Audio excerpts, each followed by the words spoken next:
নওগাঁর আত্রাই উপজেলার ভোলাপাড়া ইউনিয়নের জামগ্রাম ও তিলাবাদুরি গ্রামের পশ্চিম দিক দিয়ে বয়ে যাওয়া রতনডারা খালটি সম্প্রতি পুনর্খনন হওয়ায় গভীরতা বেড়েছে।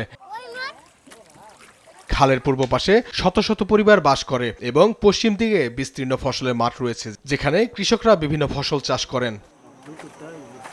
খালের উপর সেতু না থাকায় তাদের বেশি খরচ করে ফসল ঘরে তুলতে হয়। এছাড়া খালের পশ্চিমে গ্রামের কবরস্থান রয়েছে, মরদেহ দাফনে পড়তে হয় ভোগান্তিতে। বর্তমানে কয়েকটি স্থানে বাঁশের নড়বড় সাঁকো দিয়ে 10 থেকে 12টি গ্রামের হাজার হাজার মানুষ পারাপার হন। শিক্ষার্থীরা ও অসুস্থ রোগীরা এসব ঝুঁকিপূর্ণ সাঁকো পাড়ি দিতে বাধ্য হন।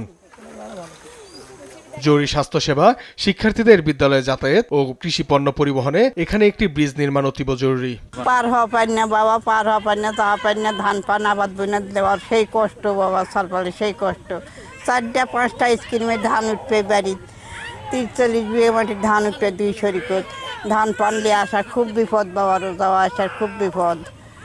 না ব্রিজ দিলে ফলার সুবিধা হয় বাবা, ব্রিজের আমার ব্রিজ সেই দরকার। আমাদের এখানে যা আসা একটু সমস্যা হয়, যেখানে একটা ব্রিজ নেই আর নেই কিছু নেই, আমরা স্কুলে যেতে পারি না, একটু সমস্যাই হয়।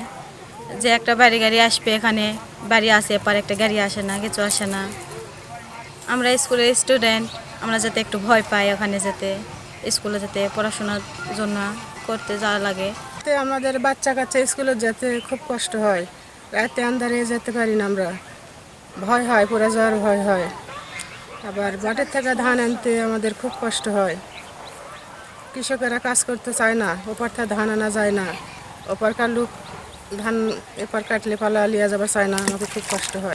বন্যার সময় আটটা ডুবা হয়ে যায়, বাচ্চাদের নিয়ে যেতে খুব ভয় অসুবিধা হয়। বাচ্চারা বাড়ি থেকে একেবারে খেলাধুলার জন্য যেতে চেষ্টা করে, ধরে ধরে আনতে হয়।